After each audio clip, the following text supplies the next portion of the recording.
ဒီနေ့လာတဲ့ပရိသတ်တွေထဲမှာအသေးကွဲမှုတဲ့လူရှိလားမသိဘူး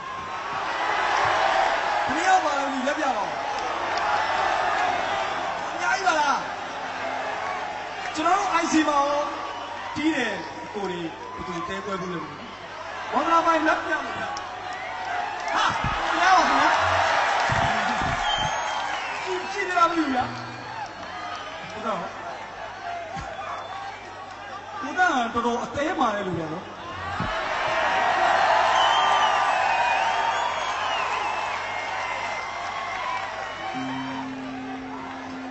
ဖေးခွဲရစနောပေါ်လာရီတော့ပါ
So